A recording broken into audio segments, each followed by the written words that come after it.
Hi, my name is Jennifer Howard. I am the owner of Facets Relational Care, and today I am going to continue in my series on making it work with the different Enneagram types, and we're going to do type 7 today. So I'm going to start off by saying, as an overarching idea just for type 7 in general, I did this with type 5, but just with a different example. But with type 7, the overarching idea here is if you're going to be in a relationship, like a serious relationship with someone that's a 7 on the Enneagram, you need to be an independent person. You need to be self sufficient. You need to be okay kind of doing your own thing. All right. The 7s are just very independent people that have their own agendas, and they know exactly what they want, and they know when they want it, and they're not afraid to go get that. And if they haven't done a lot of work, a lot of self-development, their tendency is to just pursue those things with all of their energy without realizing that perhaps they're leaving people behind who maybe could have connected with them in a different way, so to speak. In other words, I guess another way to say it would be 7s sometimes value what they want to do over their relationships. That can happen pretty easily for them, and I think it happens without them realizing it. I think sometimes that if we were, I know if I were to say to someone that's a 7, did you know that you tend to value your own agenda over your relationships? I think instinctually, right off the bat, without thinking about it, they may feel more inclined to say, well, that's not true. I'm not that way at all. I value all of the relationships that I have. I love them. And yes, they do, but you'll start to see really where their allegiance lies, which is with the self. If they're put in situations where they have to choose between I want to do this or I want, there's this thing that I could do that's uncomfortable for me, but it would make somebody that I love really happy. I'll give you an example. My husband has an aunt that's a 7, and she is my husband's mother's sister, so my mother-in-law's sister. And she will you can see how she chooses herself over relationships, in this example that I'm going to paint for you. She gets invited to, I don't know, pick a holiday, Easter, okay, whatever, it doesn't matter. And my mother-in-law has this really huge, nice house, and she will make all of the food and she hosts it for everybody. And so she'll have everybody come over. And of course, her sister, the 7 aunt, gets invited. And every single year, we know she never shows up on time. She's almost always late. She certainly is never early. Sometimes she says she's going to bring something and then she doesn't, or sometimes she says I'm going to bring this and then she brings something different than what she said, and we end up having 2 of the same thing because she couldn't stick with the plan and didn't tell anybody. And it is always so frustrating to watch. My mother-in-law always gets so frustrated with her because every year she tries to get her to commit to something, or to say I can be here at this time, or I can bring this, or I can't bring that.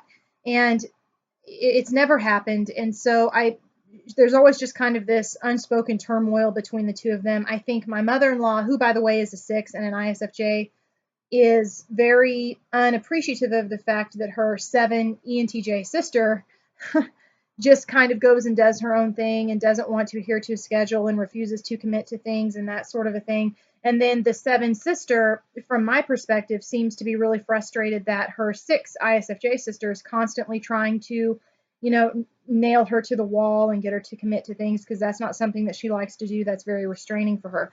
And so in that instance, I think without her even realizing, my husband's aunt, the 7, is choosing herself over her family. To me, I would think that it's very realistic to expect someone once a year for one holiday to be able to commit to a time and to show up at that time and to bring what they said they were going to bring, or not bring anything if they said they weren't. You know what I mean? It's those are very reasonable things. They're polite things. Being able to exercise those things, that's a sign that you have healthy boundaries with people and that you're respectful of other people's wishes. It's a sign that you value the relationship over your own agenda. But she hasn't been able to pull it off yet. She's always comes in with some kind of an excuse about how, oh, so and so had invited me somewhere, so I tried to squeeze that in this morning. She is a wedding photographer, and so sometimes she'll say, oh, oh, well, I had a bride that wanted to do like a last minute photo shoot, so I squeezed that in. Sorry, I'm late. Or, oh, I remembered I wanted to go to the store and buy this because they were having a sale today, so sorry, I'm late. Or, oh, I got there and I saw this at the store and I thought we'd probably, this looked better than the thing I was going to bring anyway, so I just brought this. Sorry, I'm late. Oh, you already have that. Oh, well, now we have more, so everybody can have some, that kind of a thing. And she doesn't mean anything by it. She just doesn't understand that she's not thinking about other people, and I think if we were to address that with her directly or pressure her to change, I don't know if that's something she would be comfortable with. So I tell you all of this to know, so that you know that sevens sometimes, and again, I think without realizing it, they just tend to choose what they want to do, what sounds fun to them at the time, over something that would be perhaps more favorable for someone that they love. In the mind of a seven, it's not a big deal if you're mad at them, because they're not going to stick around to deal with your anger. They're gonna. I hate saying it, but one of the more underdeveloped aspects of average to unhealthy sevens is, it's like if you get mad at them, they're just going to bail. They'll leave and they'll go do something else, and you can, calm down. And they're not going to stay and take responsibility for the turmoil that they bring to the relationship. You know what I mean? They'll treat you however they want to treat you, and they're not going to stick around long enough to deal with the realities of that treatment. That's something that you have to be prepared for if you're in a relationship with a seven. With that being said, I have found, and I know I've mentioned this to you guys in a lot of videos that I've done where I talk about type 7, I find that sevens aren't taken as seriously as they should be. And I know I've told you guys that I've been guilty of that in the past. One of the lessons that I have had to learn as I have studied the Enneagram is that there's so much more depth to type 7 than I feel like most profiles give way to.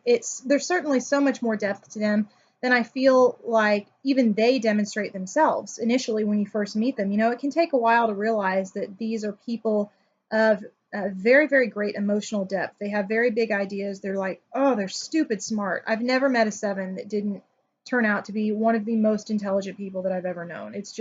They just are. It's awesome. I tell you that because when you're in a relationship with a seven, they're hard to pin down.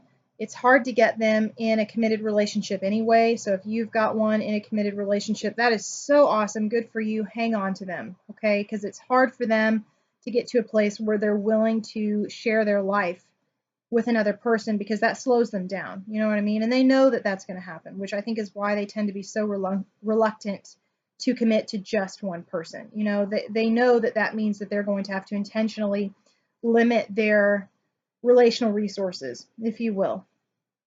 And that's hard for them. That's a scary thing. So if you have one that's committed to you, that's fantastic. Good for you. So if you have one that has committed to you, again, be really independent. Understand that they're going to go and do their own thing, whether or not you like it. They're not going to be present to answer for the mistakes that they've made in most cases. They're terrible at saying I'm sorry. They're so bad at that. Pretty good at denying that anything was their fault, but really, really bad at saying they're sorry.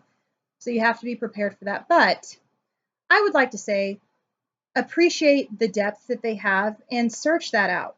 Try to find that. Try to find their emotional depth and their intellectual depth. It will amaze you. You think that you know the seven that you're in relationship with, and I promise you, there's so much more there that you haven't discovered. I'm finding that that is true with the sevens that I know absolutely all of the time. I'm discovering new things about them, and there are aspects of them that were so different than what I saw the first time. And it's hard sometimes to believe that all of these different things are wrapped into one person. So seek that out, ask them questions, get to know them, study them, pay attention to them. Make an emotional safe place in your relationship so that they can express what they feel emotionally, so that you can begin to understand the emotional side of them. Don't be afraid to ask probing questions when they tell you how they feel or what they want. They like that kind of stuff. I think they'll find it fun for the most part. Share about you, create moments where you can have fun and do things together, and all that sort of stuff.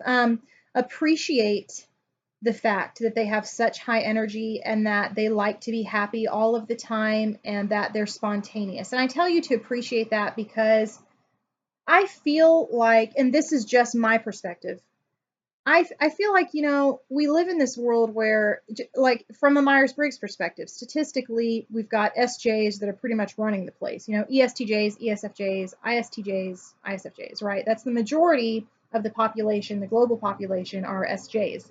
And there's nothing wrong with SJs. They're fantastic people. SJs are the reason that the rest of us are not dead. And that's the truth. If you don't like that, then I'm sorry, but it's true. And I have great appreciation for their ability to contain the craziness that the rest of us bring to the table, and their willingness to get up every day and do what they have to do, even if it's not fun. But, we got a whole lot of that going on in the world, and, the ones they tend to be more of an uptight type. And for example, the sixes can be really uptight. The fives, I mean, they're not bringing hardly any energy to the world. Nines are going along with whatever we tell them to. And, there's not a lot of places in the world and not a lot of people that you can find that they're just fun. Just forget the stupid rules and forget what you have to do and let your hair down and throw off your responsibilities and just have fun. Just go do what you want to do. Just fly by the seat of your pants. There's not a lot of that in the world. And when you find it, you've most likely found it in someone that's a 7. Regardless of their Myers-Briggs type, they're probably going to be a 7. And I have learned to appreciate the perspective that lends them, and just how it changes the environment. I'm a 6 with a 7 wing, and I'm an INFJ. I am, compared to type 7, I'm pretty low energy, although that 7 wing does make me, I call myself the extroverted introvert, and I really am. I have moments where I need to be alone and have my processing time. That is unquestionably true of me. But for the most part, you can throw me into any social situation without any warning whatsoever, and I adapt pretty quickly. I can be really extroverted, and I become very popular very quickly. I'm really funny. I find myself sometimes at the center of attention, even though I absolutely hate that, and it happens almost all the time. Um, things like that. But with that being said, it's so uncomfortable for me to be the center of attention. It's uncomfortable for me to have to exert a lot of energy in social situations. And I love having 7s around, because when a 7 comes into the room, they take all of that pressure off of me. They just naturally draw the attention onto them, whether it's positive attention, negative attention, people that are not quite sure how to take them because they're so just kind of rambunctious or out there or doing their own thing. But I appreciate it because 7s can kind of keep things going so that I don't have to. I love when my husband's aunt shows up to our family functions, because his whole family are ISTJs and ISFJs, my husband included. And it's like, and they're 6s and they're 9s, my husband included. And so it's like the most uptight, boring socialite stuff that I have to sit through. And it's like I have to talk to, Aunt Minnie about the weather, and I have to ask how her hip replacement surgery went. I don't care about any of that. In fact, I bring a book and I sit in a chair in a corner and read a book. Now, when you want to come and have like a real discussion about something that matters, then I'll sit down and have a discussion with you and only you. I'm not going to do this group discussion crap, because I don't compete for airspace. It's what I say.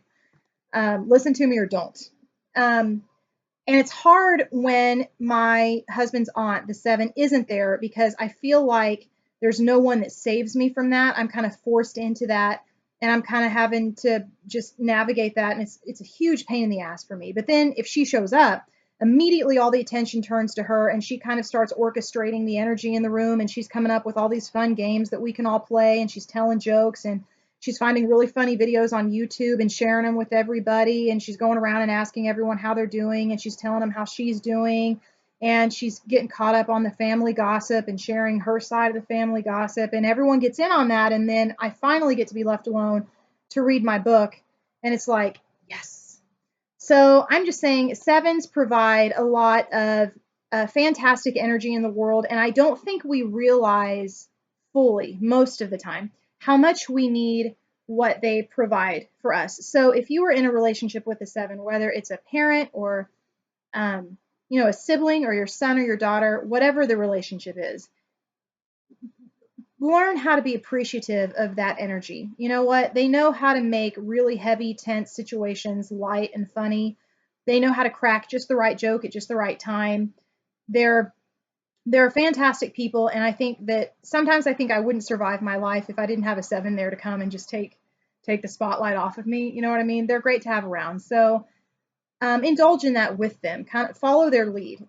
This is a person that's going to be good to have around if you've had like a really, really bad week, or if you just have a stick up your ass and you need to have the stick removed. The 7 will remove the stick if you allow them to. They're great people to have around. So appreciate that if you have it. Please, please hear me when I say that it is such a rare and precious gift to be in close relationship with someone that just wants you to be happy. That's another thing to appreciate is I have found, people like me, I'm a 6 with a 7 wing, I'm an INFJ. I get really focused on, I love people and I want them to be healthy because I love them. And I realize that that means that there are going to be times when I have to say things or do things or withhold things or give things to you that you don't like, that make you uncomfortable, because that's what's best for you. And so I'll choose what's best for you over what's fun, what makes you happy. I'm the parent that's like, you can't have any ice cream until you take your vitamins. And if you don't take your vitamins, you don't get any ice cream. And 7s, I'm not telling you that 7s aren't responsible and that they couldn't parent in a responsible way, but 7s are the people, if there's anyone on the Enneagram that just wants you to be happy, regardless of whether or not anyone else thinks it's healthy. If they just want you to be happy, the 7s, those are the people. They just want to see you happy, especially when they genuinely love you. So please appreciate that. Tell them that you appreciate that, okay? You, again, you need to be an independent person. I know I've said that. I would also say, really, when you're in a relationship with a 7, you kind of have, like, you have 2 options, really. You can either be a really independent person and do your own thing while they go do their own thing, which they'll be fine with. That's not going to bother them. Or you can be compliant enough that you're willing to follow them around and do their agenda when they want to do it with no questions asked and be happy. So I guess what I'm saying is you either need to be an 8 or a 9 to be in a relationship with a 7. Not really. You could be in a relationship with a 7 no matter what number you were. But I don't know. I think that perhaps there's more natural chemistry if you're an 8 or a 9. That's just a supposition that I make. But to give you an example, my mother, who is a 9, when she was growing up, through the majority of her life, her best friend was a 7 on the Enneagram. And my mom tells me these stories about just all of the crazy adventures that she and her best friend used to go on, and especially in high school when her friend's a year older than her, so she got her driver's license first. And really, they were perfect for each other because her friend, the 7, is coming up with, like, my mom's telling me about these crazy ideas. She would go over to my mom's house, wouldn't call, would just run up to the door, knock on it and say, hey, go ask your parents if you can come with me. I've got this really great idea. Let's drive 2 hours out here and see X, Y, and Z. Excuse me.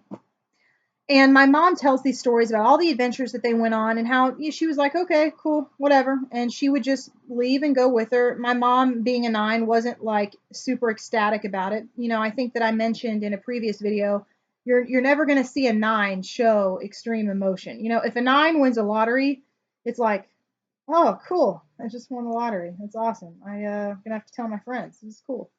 You know what I mean? So my mom would go around and do all of this stuff, with her. And that's a really good example of what I'm talking about. You've got to be able to kind of go with the flow because they're doing their own thing. They're going where the wind takes them. And you got to be able to go with that. And you can't have any resentment when you're doing that because this is what they're going to do. Going along with them and doing what they want to do for them is a way to bond.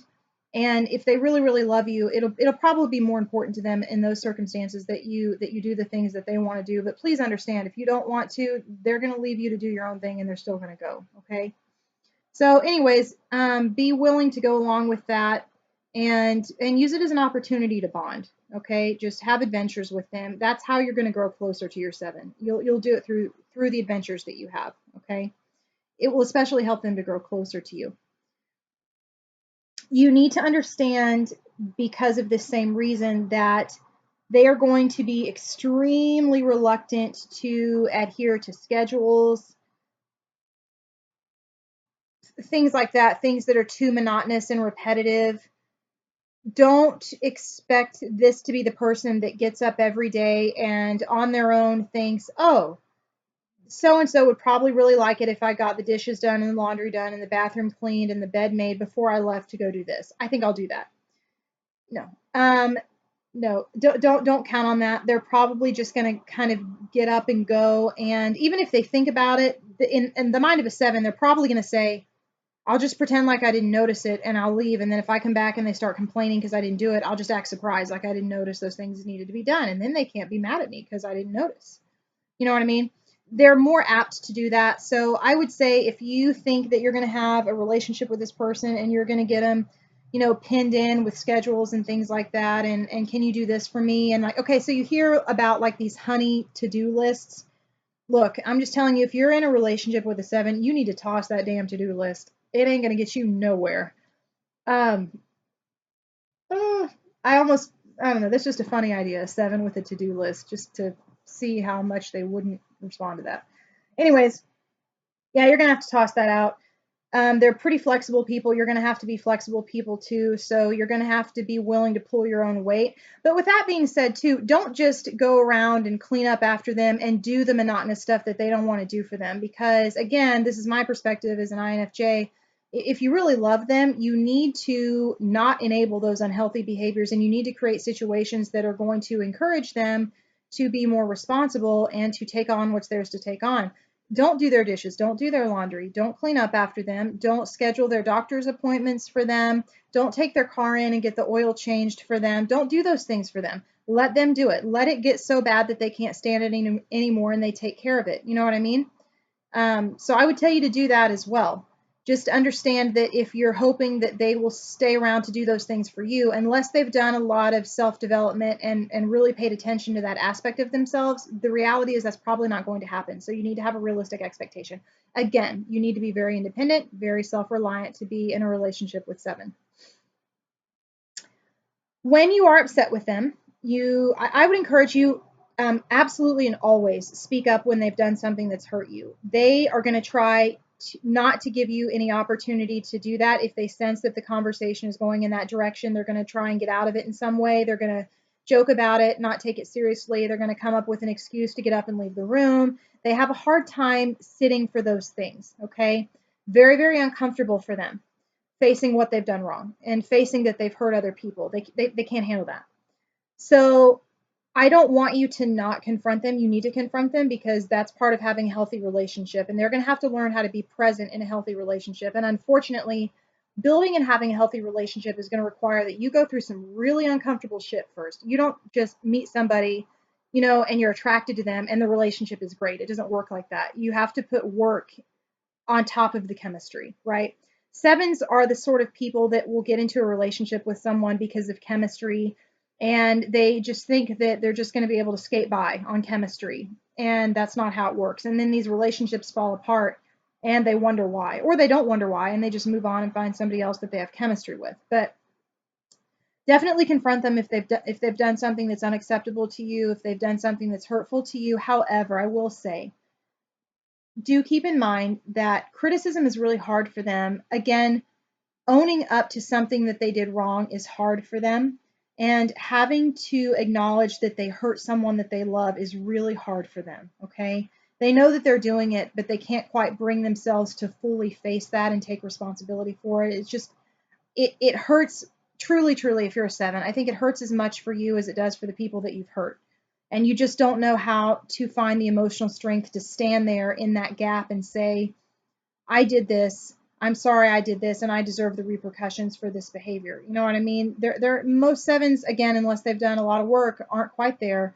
So if you need to confront the 7 that you're in a relationship with, do so, but do it gently and be patient, because again, they're going to try to get out of that conversation. Don't let it go. If they get out or they squirm away or they just refuse to be present for that conversation, in the moment, let it go, let them go and kind of get their bearings back and get their comfort level back, and then bring it up again. And you do that cycle again and again and again and again and again, and as many times as you have to do it until they get it through their head that they have to stay and be present. And give room for them to say that they're sorry. Give them lots of grace. Be willing to forgive. Be willing to forget and never bring it up again. A 7 is one of the last people that's going to tolerate um, somebody like me who, I talked about in my video about type 6, how type 6 like keeps just a running list of all the stuff you ever did wrong.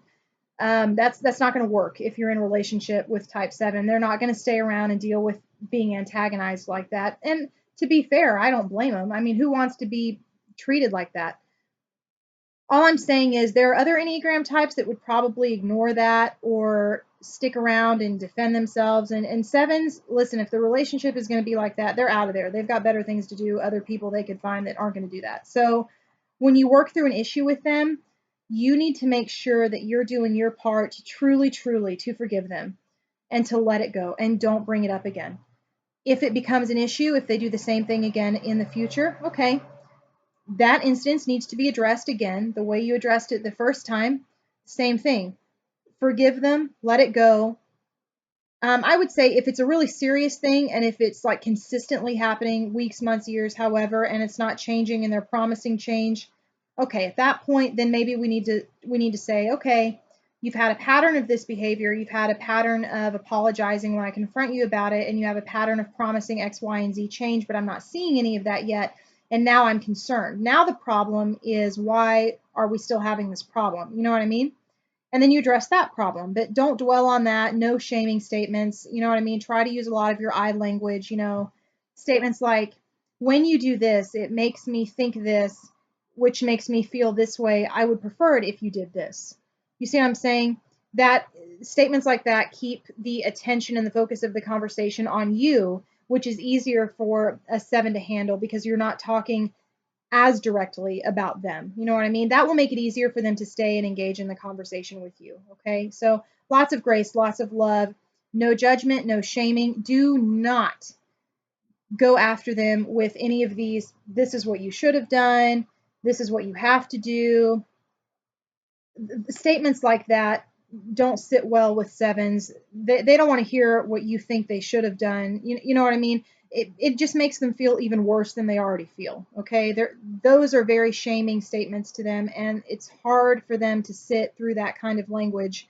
There are other types on the Enneagram that wouldn't receive it, I think, in such a personal way, but sevens tend to take that sort of stuff personally, so try not to use that language when you have to confront them when they've done something wrong. Again, the model that I would use if they've done something that's really upsetting to you is, when you did this, it made me think this, which made me feel this, and I would prefer in the future if you could do this, please. And give them a chance to respond. So that's another point that you need to think of.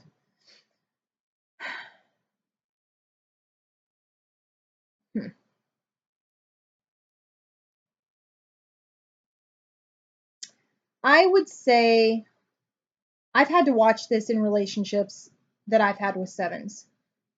Try not to, if you're like me, I'm sure that you could probably tell, like, I psychoanalyze like just every damn thing in my entire life. Every person that I know, you're going to be a guinea pig for me, whether you like it or not. It may not necessarily be something that I ever share with you, but you will always be fodder for you know, my little imagination up here. And I just psychoanalyze everybody. It's just what I do. Um, I would say, and if you're that sort of person, if you're like me, if you're very cerebral and you like understanding human behavior and why people do what they do, and perhaps you have a 7 in your life that's really fascinating and you're really trying to kind of, pick them apart psychologically, I would say keep that to yourself unless you know that that's an area of interest that they have. And it kind of ties into the previous reasons that I gave you. They have a hard time looking internally and seeing the darker parts of themselves. And when you go into a psychological analysis of any person, you're inevitably going to have to deal with the darker aspects of the human psyche, because humans are made up of both light and shadow, as Carl Jung would have said. But sevens have a hard time with that. They like to keep things really light. They don't like things to be serious. So I've just noticed, because it's my tendency to do that in all relationships, most of the sevens that I know, no one's ever told me like specifically that they didn't like it or that it made them uncomfortable, but I could tell, I kind of picked up on it. They'll listen to me real politely, and then they try to squirm out of that as fast as they can and go somewhere else or change the subject or something like that. So I would just say, try not to get too terribly serious. If there's something that they're comfortable being serious with, they'll go there. They'll get serious. Please believe. If they're passionate about something, they'll show you what they're passionate about. And in those instances, it would be okay to get really serious, I would think. But just try not to force, um, I don't know, serious conversations like that on them unless it seems like they're receptive to it, or unless you know them well enough that you know they would be open to engaging in that, because it's just harder for them to sit and be present for that. And you may find it to be frustrating if you are trying to engage them in that way and they're kind of, shirking that off. It may hurt your feelings, or you might find that to be frustrating. So I'm just warning you ahead of time. um, Light, happy, fun, but do feel free to take any opportunity to be serious that they give you. You know what I mean? And enjoy that. There are things that they're willing to be serious about, places that they're comfortable going. And when they show that to you, go ahead and take advantage of it. Make it a safe place. Like I've said with all of the other Enneagram types, sevens need to have an emotional safe place. Let them know that you're a safe place to go to when they want to be serious, when if they feel like they need to step outside of the energy and the focus on happiness. And if they're ready to wrestle with something, let them know you're a safe place for that. So just some pointers for type 7. Same routine as always: questions, comments in the bottom. Thanks, guys.